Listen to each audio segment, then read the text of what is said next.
أنس وابنه الصغير عمر لرحلة إيمانية رائعة. عند وصولهما إلى الميقات اغتسل أنس وارتدى ملابس الإحرام البيضاء البسيطة، وشرح لعمر أن هذه الملابس توحد جميع المسلمين.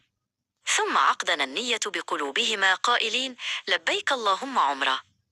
انطلقت ألسنتهما بالتلبية: لبيك اللهم لبيك، لبيك لا شريك لك لبيك، وهما يشعران بشوق كبير لرؤية بيت الله الحرام.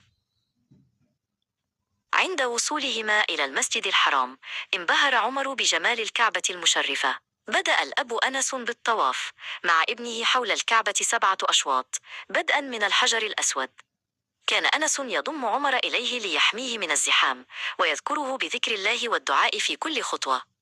في كل مرة يصلان فيها إلى الركن اليماني كان أنس يمسح عليه بيده، وعند الحجر الأسود يشير بيده مكبرا، وعمر يقلده بفرح وخشوع. بعد الانتهاء من الطواف وصلاة ركعتين خلف مقام إبراهيم، توجه أنس وعمر نحو المسعى لبدء السعي بين الصفا والمروة. صعدا على جبل الصفا واستقبل الكعبة للدعاء، ثم بدأ بالمشي 7 أشواط.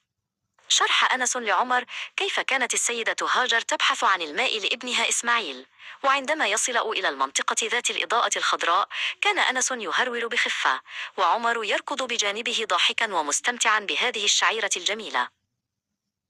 في نهاية الشوط السابع عند المروة انتهى السعي. أخرج الأب أنس مقصا صغيرا وقص خصلة بسيطة من شعر عمر، ثم قام أنس بتقصير شعره أيضا، معلنا بذلك تمام العمرة. غمرت السعادة قلبيهما ودعي الله أن يتقبل منهما.